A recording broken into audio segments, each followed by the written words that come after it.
Ayer habíamos estado revisando el tema de los estados edematosos. Esos eran los temas que teníamos que revisar sobre algunos aspectos generales sobre la fisiopatología de los estados edematosos y correlacionar la fisiopatología con el tratamiento. En cuanto a fisiopatología de los estados edematosos, recordemos que es sumamente importante entender la fisiopatología de los pacientes que tienen edema, porque dependiendo del mecanismo fisiopatológico, así podremos establecer el tratamiento más correcto. A lo largo de la plática vamos a ver cómo la fisiopatología interviene de manera muy relevante para establecer el pronóstico y sobre todo guiarnos en el tratamiento.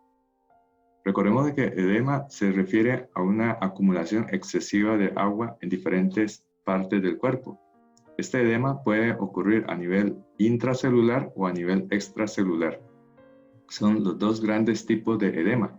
El edema de tipo extracelular se caracteriza porque hay una expansión del volumen extracelular con preservación del líquido intracelular. Acá en este gráfico de osmolaridad con respecto al volumen, vemos de que la osmolaridad entre el líquido intra y el extracelular son iguales. Se establece un equilibrio osmótico. No hay un movimiento neto de líquido entre un lado y el otro lado de la célula. La separación entre el intra y el extracelular es la membrana celular. En el caso de edema extracelular, lo que se produce es una acumulación de líquido que se confina en el espacio extracelular, por fuera de la membrana de la célula. Se mantiene la osmolaridad porque ante un pequeño cambio en la osmolaridad, finalmente se llega a un equilibrio y se establece el equilibrio osmótico y no se va a producir un movimiento neto entre el intra y el extracelular. Si hay movimiento de agua, eso se llama movimiento dinámico, pero este equilibrio dinámico establece que la cantidad de agua que entra al interior de la célula se igualiza con la cantidad de agua que sale de la célula. Por el otro lado tenemos el edema intracelular. El edema intracelular se caracteriza porque hay una expansión del volumen intracelular con preservación del volumen de líquido extracelular. Esta expansión genera un trastorno en la célula, de hecho causa un impacto muy importante sobre la célula, inclusive puede causar la muerte celular, y es un tipo de edema mucho más grave, y es lo que comúnmente nosotros llamamos el estado de tumefacción celular. Esto se puede observar, por ejemplo, cuando nosotros aplicamos a los pacientes soluciones que son hipotónicas, y lo más común y lo más grave sería cuando hay una isquemia celular. Cuando hay una isquemia celular, la bomba de sodio y potasio ATPasa, que es la que se encarga de sacar el sodio hacia afuera y meter el potasio hacia adentro, se pierde la funcionalidad de esta bomba, quedando más sodio en el intracelular, y de esta manera se produce un arrastre de agua y mantiene el agua en el intracelular, causando un incremento del volumen celular. Ese incremento de volumen celular puede llegar a un punto a partir del cual se vence la capacidad de contención de la membrana y se produce el estallamiento celular con la muerte de esta célula. Para prevenir el desarrollo del edema hay una serie de mecanismos. Estos mecanismos son muy importantes. Es importante entender cuáles son las maneras por las cuales se produce el edema, y también de esta manera podemos entender cuáles son los mecanismos de defensa que tiene el organismo. Hay básicamente tres grandes grupos de mecanismos para causar edema extracelular. Número 1, la fuga de agua del intravascular hacia el intersticio. Número 2, una falla en el drenaje venoso. Y número 3, una falla en el drenaje linfático.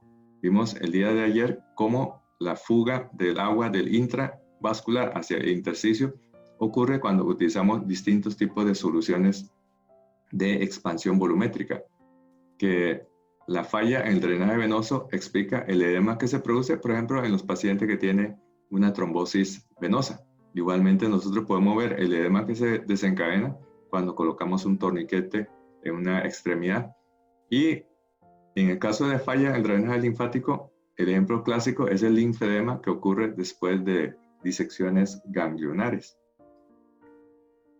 ¿Cuáles son los mecanismos de defensa contra el desarrollo del edema? Básicamente, nuestro organismo dispone de 3 mecanismos de seguridad para evitar la formación de edema. El primer mecanismo es una bajísima distensibilidad intersticial, siempre y cuando la presión intersticial está en valores negativos. Más adelante vamos a ver que la presión que ocurre a nivel del intersticio es negativa en comparación con la presión intravascular. El segundo mecanismo es el flujo linfático. Este flujo linfático puede incrementar de 10 hasta 50 veces. Aumentando el flujo linfático se puede drenar el exceso de agua a nivel del intersticio. Y otro mecanismo importante es el lavado de las proteínas intersticiales. Esto permite una reducción de la presión oncótica a nivel intersticial. Vamos a revisar cada uno de esos mecanismos por separado. El primero que vamos a revisar es el concepto de que hay una baja distensibilidad o compliance intersticial cuando la presión del intersticio está en valores negativos. Para comprender este concepto, vamos a revisar este dibujo del libro de Guyton. En el libro de Guyton aparece este esquema de correlación entre la presión del fluido libre intersticial en milímetros de mercurio contra el volumen de fluido intersticial. Observa cómo en condiciones normales, nosotros tenemos una presión negativa a nivel del fluido intersticial. Esta presión puede rondar desde -2 hasta -4 milímetros de mercurio. Eso es lo que ocurre en condiciones normales. Vea que en esta fase lo que existe es un fluido en forma de gel.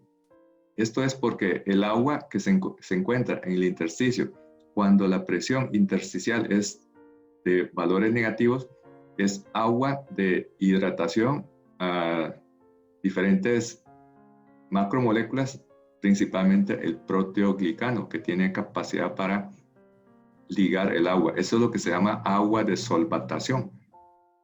Cuando se satura la capacidad de los proteoglicanos, todo lo que se va a producir es que la fase de agua en forma de gel ya se satura aquí la capacidad de los proteoglicanos y vamos a empezar a observar agua libre. Esto explica cómo el intersticio, cuando le sobra mucha agua a nivel de esta zona y ya se saturó la capacidad de solvatación de proteoglicano, empieza a aparecer un montón de agua libre sin ligar a los proteoglicanos y en este momento la distensibilidad del intersticio se incrementa dramáticamente. Eso explica por qué cuesta mucho que se forme edema intersticial, pero una vez que aparecen los primeros signos de edema, muy rápidamente se acumula el agua. Es por la capacidad de solvatación del proteoglicano. Entonces, cuando se satura todos los mecanismos de solvatación del proteoglicano, se produce entonces acumulación de agua, ya no en forma de fluido de gel, sino más bien fluido libre. ¿Y qué es el proteoglicano? El proteoglicano es un espaciador intercelular, es el andamiaje sobre el cual se pegan las células y mantiene entonces una estructura que le da forma a un órgano o a un tejido. Este proteoglicano, como atrae el agua, liga el agua, enlentece el movimiento de los fluidos intersticiales, no permite un movimiento libre. Es decir, el proteoglicano es el que se encarga de mantener el agua en forma de estado de gel. Aquí vemos una representación esquemática de lo que sería el intersticio. Acá tenemos el capilar y todo eso es el intersticio. Aquí está la célula y aquí está la otra célula. En este intersticio hay una gran cantidad de sustancias macromoléculas, sobre todo colágeno y filamentos de proteoglicano. Estas macromoléculas lo que hace es ligar el agua, evitando que se forme gotas de agua en el intersticio. Cuando se satura esta capacidad, se empieza a acumular agua aquí en forma de gotitas que se llaman los rivulets de fluido libre. Rivulet significa riachuelo. De hecho, literalmente se ve así. Pequeños riachuelos de líquido que se mueve de manera libre. Eso es lo que no ocurre cuando no se ha saturado la capacidad de solvatación del proteoglicano. En otras palabras, el concepto que estamos analizando es que la matriz extracelular tiene una capacidad máxima de contención de agua. Cuando se satura la capacidad de contención de agua, se produce acumulación entonces de agua en estos riachuelos, en estos rivulets. Aquí vemos una representación esquemática del proteoglicano. El proteoglicano tiene una estructura semejante como a la estructura de una pluma, con un esqueleto de ácido hialurónico, y acá tenemos condroitin sulfato en forma de arreglos paralelos entre sí. Hay también acá una porción que se llama el queratán sulfato, y estas porciones tienen una gran capacidad de solvatación, o sea, el agua se esconde aquí en medio de estos resquicios de condroitin sulfato y queratán sulfato. Pero imagínense cuando ya aquí se satura, se llena con gotas de agua, con moléculas de agua, y al saturar la capacidad de solvatación del proteoglicano, entonces va a aparecer agua libre, y es el signo de riachuelo que podemos objetivar mediante el ultrasonido. En otras palabras, viendo nuevamente el esquema, en condiciones normales el agua se encuentra en forma de agua en estado de gel. Es el agua que está pegado a los proteoglicanos. Cuando se satura la capacidad, entonces se va a observar la aparición de agua en forma de gotas libres. A partir de ese momento, la distensibilidad del intersticio incrementa tremendamente. Aquí vemos cómo al paciente le cuesta mucho edematizar el intersticio, pero cuando ya la presión del intersticio se convierte en valores positivos, muy rápidamente se acumulan grandes volúmenes de fluido intersticial. Aquí ustedes pueden ver, aquí hay un punto de inflexión, aquí es de baja distensibilidad y pasa a un estado de alta distensibilidad del espacio intersticial. Aquí se acumula muy fácilmente fluido, aquí se mantiene el intersticio relativamente seco. ¿Cómo podemos clasificar los tipos de edema? Primero, vamos a ver si hay o no signo de afobia. Cuando hay signo de afobia, traduce de que el edema está a nivel del intersticio. Cuando no hay signo de fobia, traduce ya sea tumefacción celular o mixedema. Esto se presenta especialmente en los pacientes que tienen disfunción tiroidea y en algunas enfermedades de depósito. Aquí vemos un ejemplo. Usted comprime el dorso de la mano de este paciente y fácilmente observa aquí un hueco. Ese es el signo de la fobia, lo que traduce es que hay una acumulación de agua a nivel intersticial. Lo mismo acá, cuando hay pacientes que se encuentran encamados, no se observa con claridad el edema podálico. Hay que examinar la región presacra y aquí se puede claramente observar la presencia de un signo de la fobia a nivel de la región presacra. Bueno, entonces es muy importante recordar de que cuando encontramos el signo de la fobia, lo que hay es una acumulación de agua a nivel del intersticio. Cuando no hay signo de la fobia, probablemente estamos enfrente de un estado de edema intracelular, o cuando hay depósitos de material, como por ejemplo en el caso de mixedema y algunas otras enfermedades de depósito.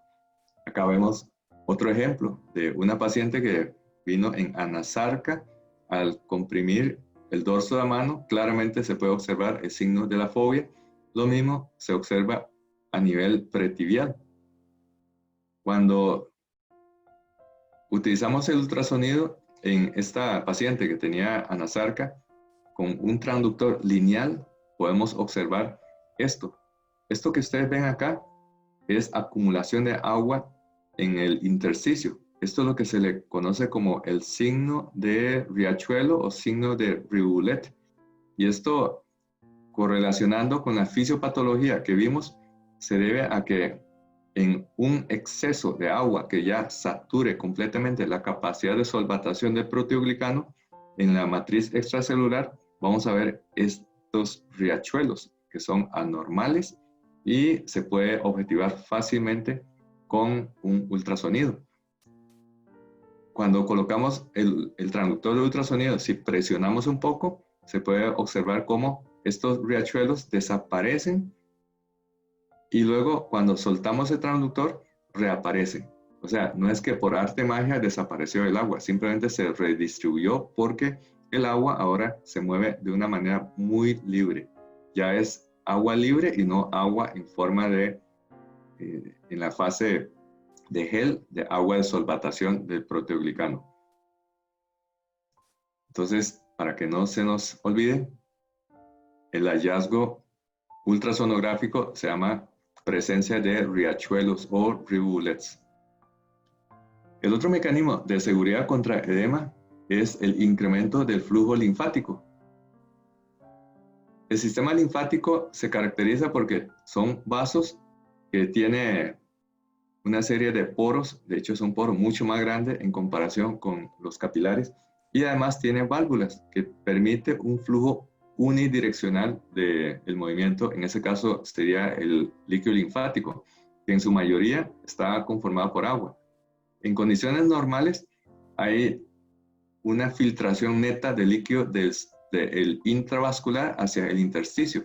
Ese exceso de líquido es removido por la presencia de los vasos linfáticos. Estos vasos linfáticos pueden incrementar el flujo hasta por un factor de 10 hasta 50 veces. Y esto representa una especie como de succión con una presión de unos 7 milímetros de mercurio negativo, sacando y drenando el líquido del intersticio. O sea, el flujo linfático es un secador del intersticio y representa un factor de protección contra incrementos de la presión capilar en alrededor de 7 milímetros de mercurio. Por eso vemos tanta dificultad para edematizar un paciente, pero esto es porque tiene mecanismos de defensa, pero cuando se agota esos mecanismos de defensa, el edema se establece rápidamente. Esto se puede observar en los pacientes que han sido sometidos a disecciones ganglionares, como después de haber removido el drenaje linfático, los pacientes están más propensos a desarrollar edema regional. En este caso, este tipo de edema se llama linfedema. Entre los factores que puede aumentar el flujo linfático tenemos un incremento de la presión hidrostática, aumento del área de superficie capilar, cuando hay aumento de la permeabilidad capilar, cuando hay incremento de metabolismo tisular y también cuando se aumenta la actividad muscular. Ese es el concepto de masaje y es la razón por la cual un mecanismo de defensa muy útil para reducir la acumulación de agua es la deambulación. Por eso es que los pacientes encamados fácilmente se les forma edema, mientras que cuando empieza a deambular, el edema desaparece porque la actividad muscular actúa como masaje de los linfáticos. Otro mecanismo de seguridad es el lavado de las proteínas intersticiales. De esta manera se reduce la presión oncótica del intersticio. Recordemos que la presión oncótica es una de las 4 fuerzas de Starling: la presión hidrostática y la presión oncótica intra y extravascular. ¿Qué pasa cuando hacemos un lavado de las proteínas? Recordemos de que en condiciones normales los capilares son relativamente impermeables para las proteínas porque las uniones son bastante más estrechas, pero en el caso linfático sí son permeables para las proteínas porque las uniones son bastante más laxas. Y esto permite de que al aumentar el flujo linfático también hacemos un lavado de las proteínas del intersticio y de esta forma reduce la presión oncótica. Una reducción de la presión oncótica reduce una de las fuerzas de Starling que saca agua del intravascular hacia el intersticio. Aquí vemos un ejemplo en diagrama de lo que sería un linfático. Vea que el linfático tiene una gran cantidad de de espacios acá intercelulares que permite entonces la entrada de hasta macromoléculas, proteínas, y tiene válvulas unidireccionales que mantienen un flujo en un solo sentido. De esta forma, entonces, el lavado de las proteínas intersticiales confiere otro factor de protección que puede comparar como un incremento de la presión hidrostática en alrededor de 7 milímetros de mercurio.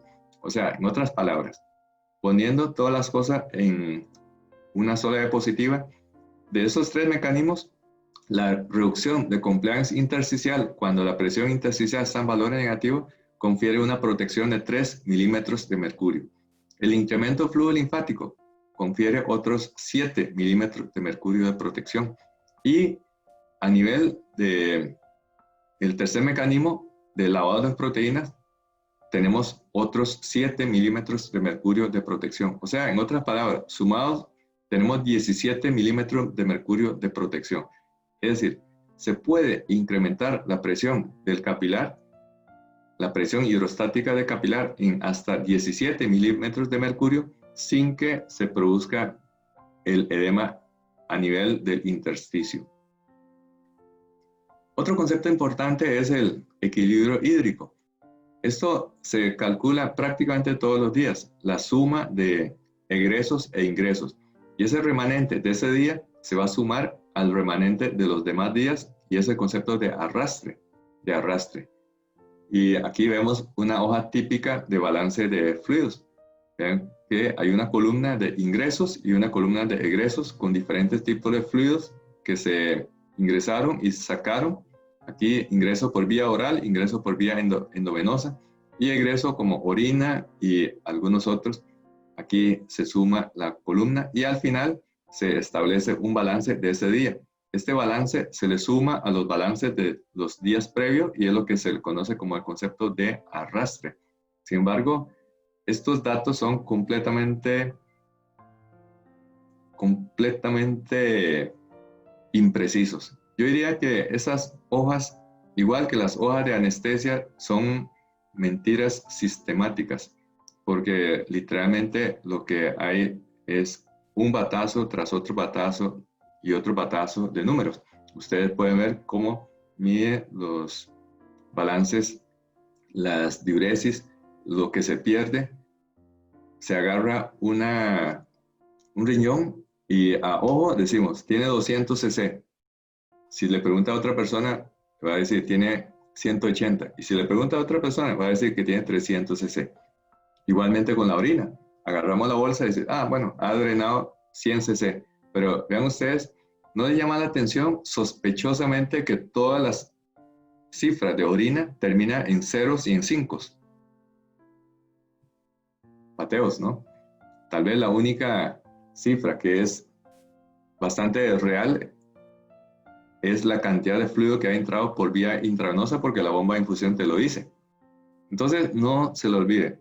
El concepto de la hoja de líquido es una mentira sistemática. No le haga mucho caso. Es un bateo muy peligroso y mucha gente inclusive se aferra tanto a las cifras, pero no ve al paciente. No ve al paciente, ¿verdad? O sea, luego de varios días de evolución, los números derivados de la hoja de líquido no son confiables. Y en lugar de batear, mejor examinemos al paciente. Desechemos la hoja de líquido. Esta hoja es una trampa. Mejor examinemos al paciente. Esto es muy importante. Y si la charla de hoy se queda con este concepto, ya está más que cumplido el objetivo. No significa que no tengamos que hacer unos cálculos por lo menos aproximados de los ingresos y egresos, pero no hay que fanatizar con la hoja de líquidos.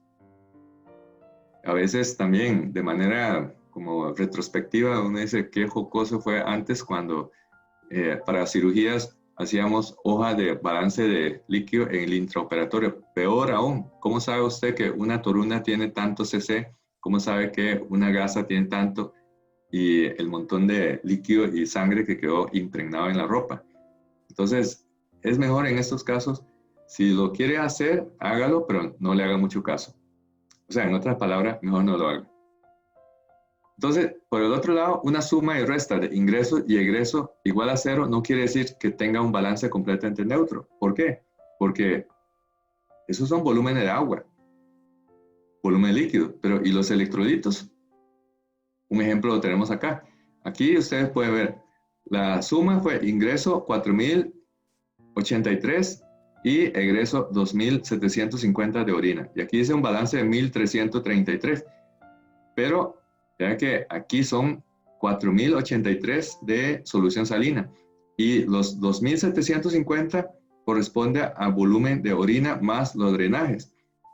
Pero, ¿qué pasa? El paciente va a tener un balance muy, pero muy positivo de sal, porque en la orina nunca hay una concentración de 154 milivalentes de sodio por cada litro de orina. Lo mismo en los líquidos de drenaje.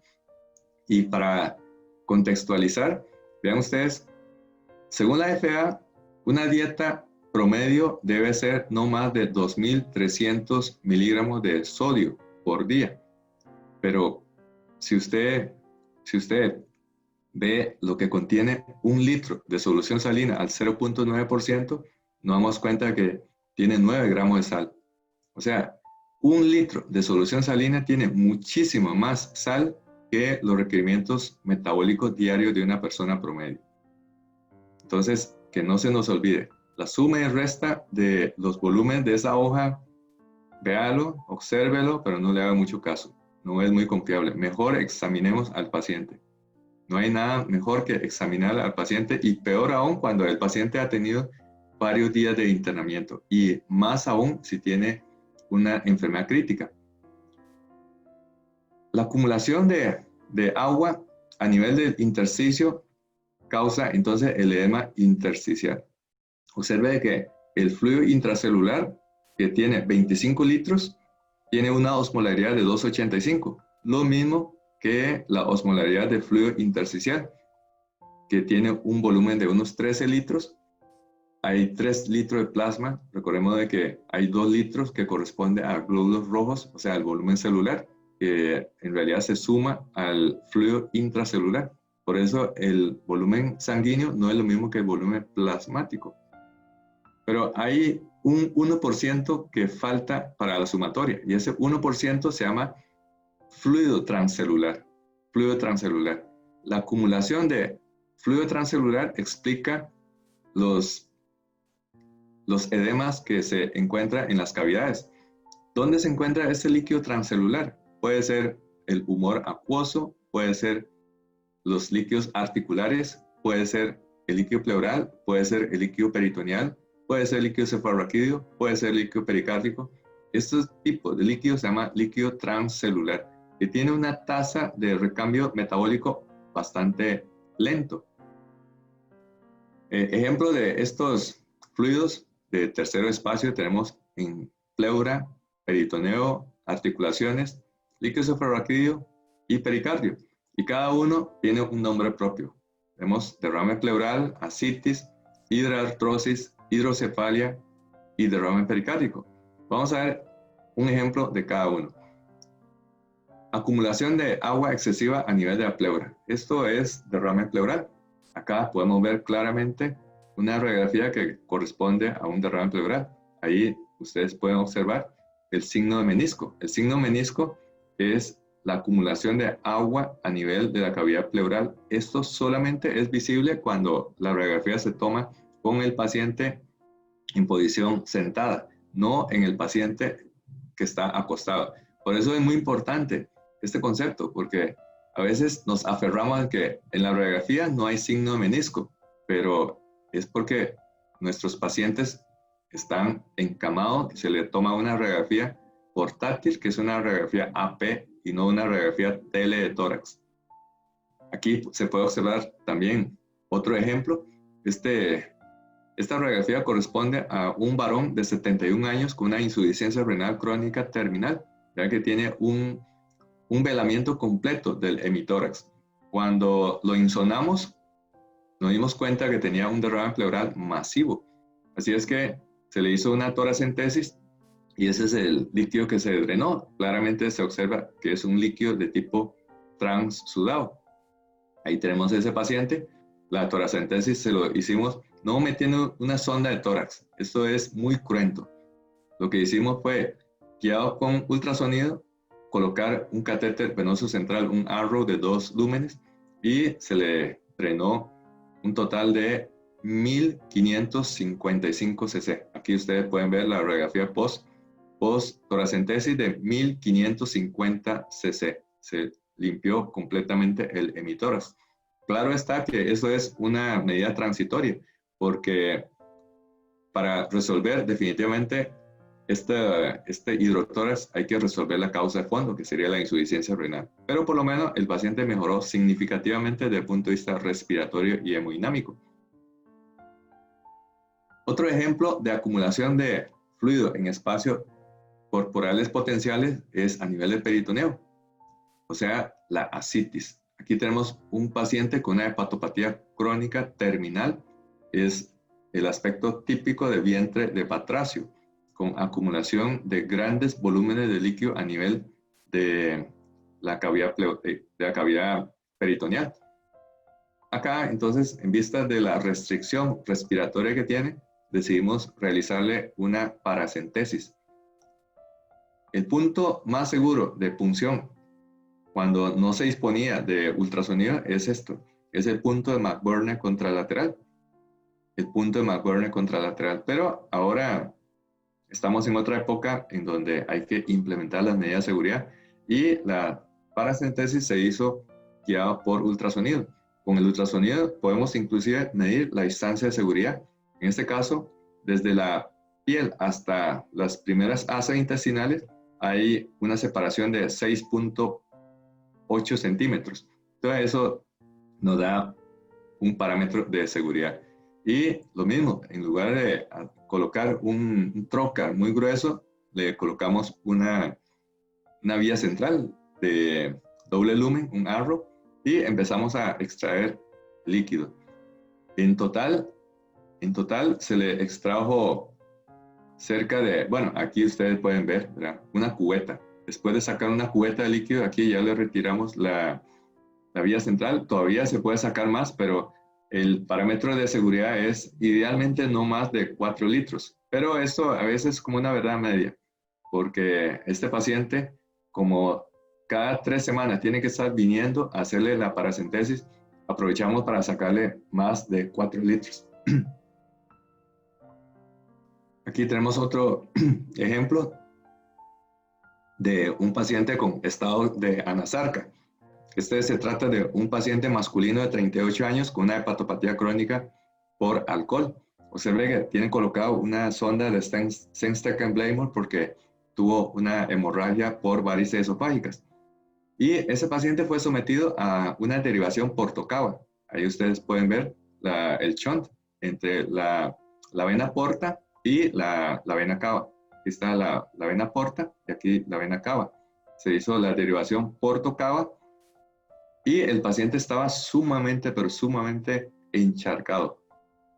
Y aprovechando de que ese paciente estaba en sala de operaciones y a la par de la sala hay una máquina extracorpórea, lo que hicimos fue utilizar la máquina de circulación extracorpórea como mecanismo para generar gradiente de presión de bombeo y le hicimos un proceso de hemofiltración para que no se enfríe mucho la sangre. Entonces se pasó por este calentador.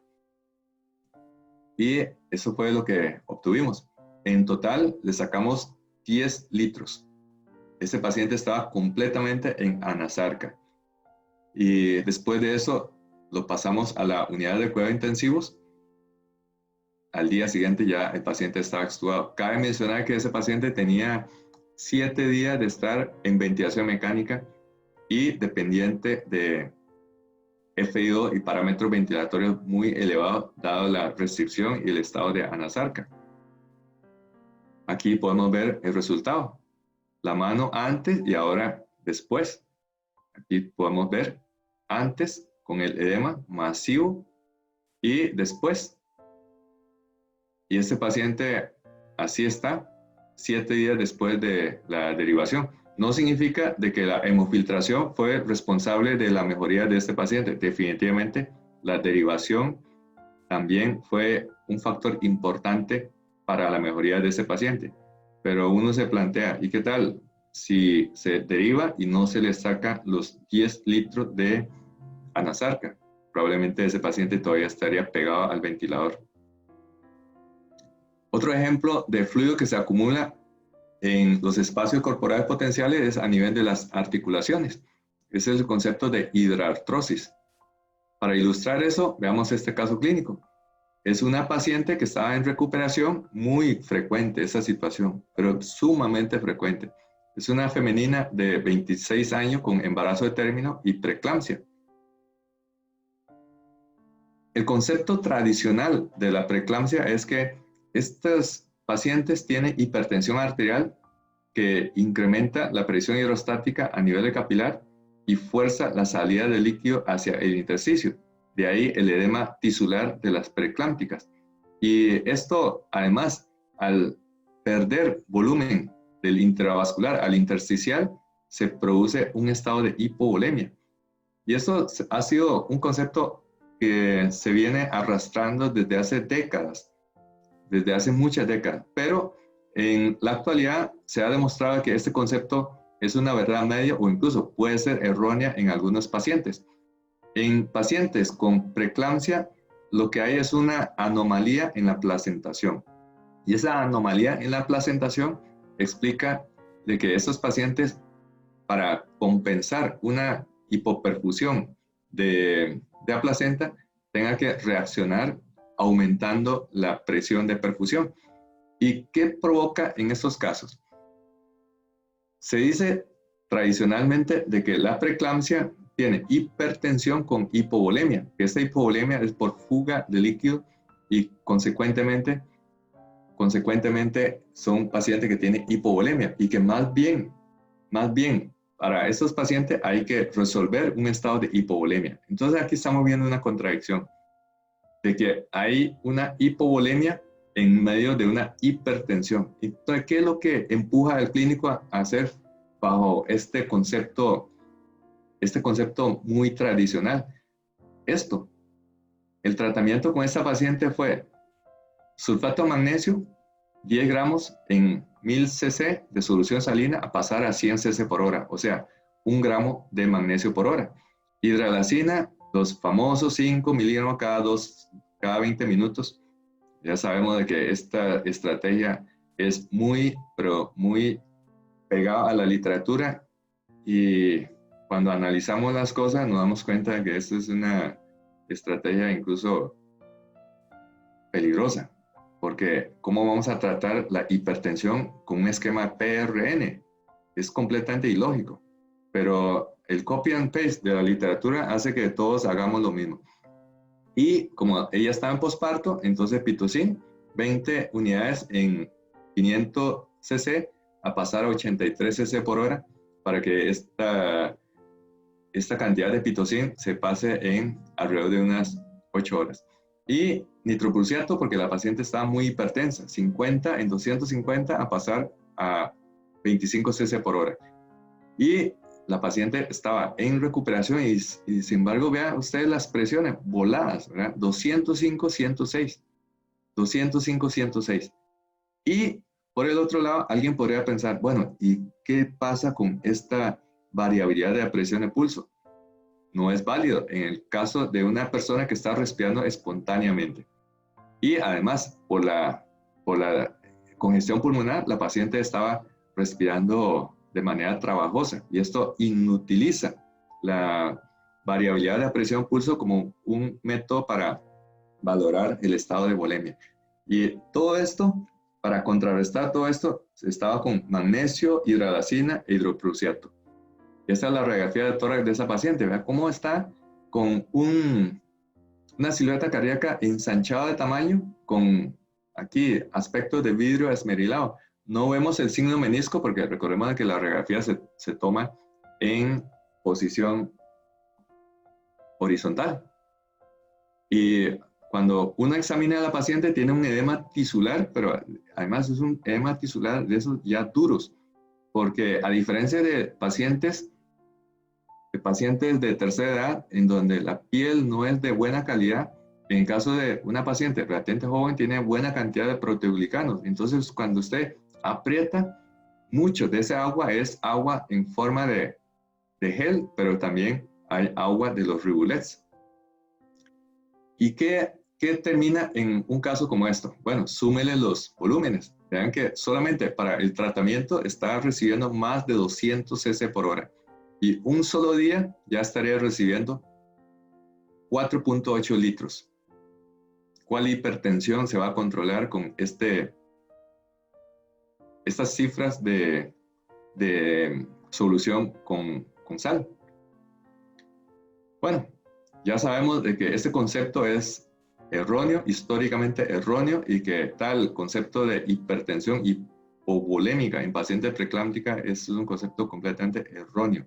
Son pacientes que tienen hipertensión hipervolémica secundario a mecanismos de compensación para tratar de incrementar la presión de perfusión placentaria. ¿Qué hay que hacer con estos casos? ¿Qué hay que hacer con esos casos? Plantear primero este concepto, retar y cambiar el concepto tradicional, que la hipertensión hipervolémica es refractaria a vasodilatadores, a menos que usted le resuelva la causa de esa hipertensión, que es la sobrecarga circulatoria. ¿Qué fue lo que hicimos con esta paciente? Bueno, quitarle todos los fluidos, quitarle la sal, concentrar el sulfato de magnesio en lugar de 1 litro, poner 24 gramos en 500 cc de solución glucosada y también ponerle la secadora farmacológica, en este caso furosemida. Es importante, ¿verdad? No confundir, ¿verdad?, la furosemida con otras ampollas que son muy parecidas en presentación. Por ejemplo, ¿verdad?, aquí, diclofenaco. Tiene la misma botellita, mismo tamaño, mismo color, y hay que tener cuidado a la hora de montar las infusiones. Y la paciente empezó a orinar masivamente, vea que ya la orina está bastante clara. ¿Y qué pasó luego de esta estrategia de secadora? Tuvo un balance de menos 6.483 cc en 24 horas. Orinó casi 8 litros, 7.975 cc de diuresis. Y al día siguiente ya está así. Ya no tenía cifra de 200 como tenía previamente, sino ya con presiones bastante más decentes. Y por el otro lado, resulta de que cuando usted examina a la paciente, no solamente tenía el edema de la mano, pero usted pide a la paciente que trate de cerrar el puño y no puede cerrar. ¿Por qué no puede cerrar el puño? Porque tiene agua a nivel intraarticular. Es el concepto de hidraartrosis. Y el concepto que tenemos que llevar es un mensaje muy importante de llamado a la acción.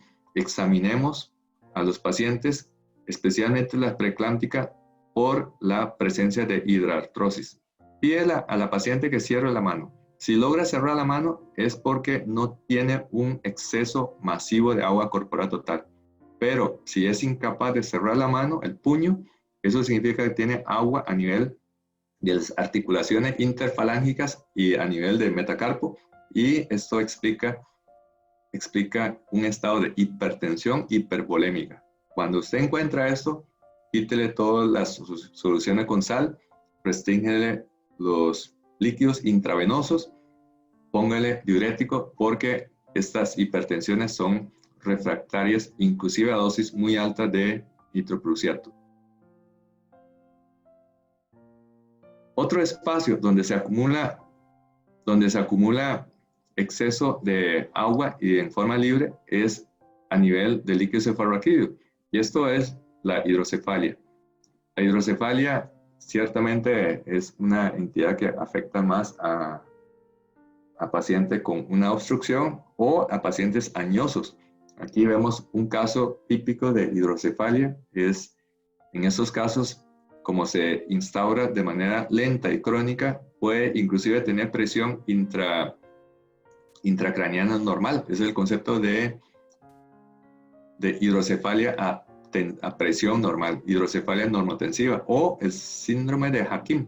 que es el paciente que empieza a tener trastorno cognitivo, pierde capacidades de movilización, se encama, no reconoce a los familiares y cuando le hace una tomografía se encuentra una hidrocefalia con presión normal, el síndrome de Hakim. ¿Cómo se resuelve esto? Los diuréticos no le van a resolver el problema, el mannitol no le va a resolver el problema. Como es un edema de tipo intersticial, entonces lo que se le hizo fue colocar una válvula de derivación ventrículo-peritoneal. Y el problema fue que este paciente, después de la colocación de la válvula, el sistema drenó demasiado rápido el líquido. ¿Y qué pasó? Tienen que rellenar con algo. Este es el concepto de doctrina Monroe-Kelly. ¿Y qué pasó? El cerebro se retrajo y al retraer, entonces rompe con algunas venas puente y la consecuencia fue un hematoma subdural crónico y sobre ese hematoma subdural crónico se le asoció un trauma y tuvo un hematoma subdural crónico reagudizado. Y los familiares vuelven a traer porque el paciente inicialmente se había recuperado bastante bien y después, 2-3 semanas después, lo ven que estaba igual. Y cuando se le hace la tomografía, se encuentra la válvula aquí está el reservorio, pero con un hematoma subdural con 2 niveles de densidad correspondiente a un hematoma crónico más un resangrado agudo. Esto es el concepto que se llama hematoma subdural ex vacuo. Hematoma subdural ex vacuo. Finalmente, el otro tipo de líquido es el derrame pericárdico. El derrame pericárdico. Eso es bastante peligroso porque causa una restricción para la expansión del corazón. Aquí ustedes pueden ver cómo hay líquido libre entre el pericardio visceral y el pericardio parietal. Y este líquido causa una compresión y evita o dificulta el llenado de las cavidades. Entonces es un shock de tipo obstructivo. Cuando la instauración es muy lenta, da tiempo para que el pericardio cede, pero cuando se produce una acumulación aguda, por ejemplo, un sangrado intrapericárdico de 400 cc, puede llegar a ser letal. Pero un derrame pleural crónico, por ejemplo, en los pacientes que tienen insuficiencia renal crónica, puede acumular hasta 1 litro sin que el paciente tenga compromiso hemodinámico. El tratamiento en esos casos obviamente sería, si es un líquido de tipo transudado, por ejemplo, en insuficiencia renal crónica, podemos drenar ese líquido utilizando pericardiocentesis. De lo contrario, cuando se trata de sangrado, hay que llevar a sala de operaciones para realizarle una ventana pericárdica. Es fundamental en estos casos asociar con el procedimiento ecoguiado, porque de esta manera aumentamos la seguridad en caso de que queramos hacer una punción del saco pericárdico. Bueno, finalmente, ¿cuáles son los mensajes para llevar para la casa? Recordemos que el edema es la acumulación patológica excesiva de agua en diferentes partes. Puede ser edema intracelular o tumefacción celular. Puede ser edema intersticial y ese edema intersticial se debe a que el agua se acumula en exceso cuando ya los 3 mecanismos de defensa han sido excedidos. Básicamente es el mecanismo de la pobre distensibilidad intersticial dado por la presencia de proteoglicanos, el incremento del flujo linfático y finalmente el drenaje linfático de las proteínas. Estos 3 mecanismos nos confieren una protección de 17 milímetros de mercurio. O sea, se puede incrementar la presión hidrostática a nivel de capilar en 17 milímetros de mercurio sin que el paciente vaya a desarrollar edema. O sea, si tenemos un paciente que está edematoso, significa que todos esos mecanismos ya han sido sobrepasados. Y en un paciente normocatabólico, un paciente de una cirugía de baja complejidad, ¿qué es lo que se necesita? Si lo mantenemos en periodo de ayuno, hay que mentalizar de que nosotros necesitamos alrededor de 2.300 mililitros, redondeemos, 2.400 cc de agua por día, o sea, a razón de 100 cc de agua por día. Si el paciente tolera la vía oral, mejor que tome ese agua por vía oral. Así el paciente puede escoger qué absorber y qué no absorber.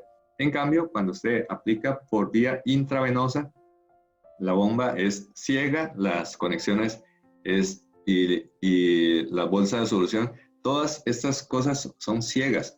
Simplemente obedece a lo que usted le stripe de los parámetros. Si usted programa 21 cc por hora, el paciente estaría recibiendo medio litro al día. Pero vean ustedes, si metemos 104 cc por hora, ya aquí excede la cantidad de agua que requiere para las necesidades metabólicas. Y no solamente es el volumen, sino la cantidad de sodio, ¿verdad? Entonces, de vez en cuando tenemos que plantear, bueno, si bien los balances están neutros, ¿por qué el paciente se está hinchando? Vea cómo está el balance de sal. Llega un punto en que tienes que cambiar todas las soluciones con sal a soluciones glucosadas. O sea, hay que hidratar, pero no hay que hidratar con sodio.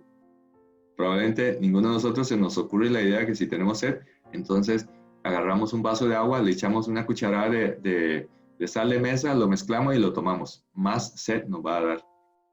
Y también, que no se nos olvide los fluidos para dilución de medicamentos. Esto es solamente la solución, entre comillas, de mantenimiento.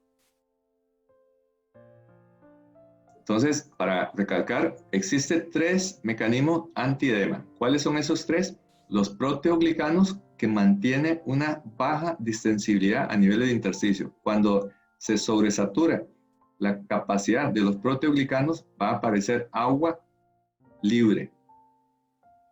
Y el agua libre se expande muy rápidamente formando los riachuelos subcutáneos. Los linfáticos, que puede aumentar su capacidad de drenaje de 10 hasta 50 veces. Y el lavado de las proteínas. Y que estos 3 mecanismos confieren un factor de protección de 17 milímetros de mercurio. O sea, la presión hidrostática del capilar se puede incrementar en un factor de 17 milímetros de mercurio sin que el paciente tenga edema. Y también que hay acumulación de agua en espacios particulares. Por ejemplo, en pleura, o sea, derrame pleural, en peritoneo, la citis, en articulaciones, la hidratrosis. No se le olvide el ejemplo de la hidratrosis en las pacientes preeclámpticas. Examine por este dato, pide a la paciente que cierre la mano y abra el puño para ver si puede o no hacer este movimiento libremente. Si se encuentra trabado, no puede cerrar, hacer un puño, la paciente tiene hidratrosis y es tiempo para remover el exceso de fluido. La hidrocefalia obviamente se trata con la colocación de un sistema de drenaje, derivación ventriculoperitoneal, y para el espacio pericárdico es muy importante drenar porque puede causar compromiso hemodinámico. Entonces, a manera de ya cierre, que no se nos olvide, ¿verdad? Los pacientes en estado edematoso, si no solucionamos de manera correcta, la acumulación de agua de acuerdo a su fisiopatología de génesis, su paciente puede acompañar a esos artistas. Ya sabemos dónde están estos 4 artistas: Juan Gabriel, José José, Camilo Sesto y Rocío Dúrcal. También un llamado a la acción es: no hay que esperar a que el paciente se ponga como un sapo para diagnosticar el exceso de agua corporal total. Y finalmente, ilustra la necesidad de trabajo en equipo, no solamente de parte del cirujano, no solamente de parte de nosotros en salas de operaciones. Igualmente, todo ese manejo en equipo se tiene que continuar en el postoperatorio.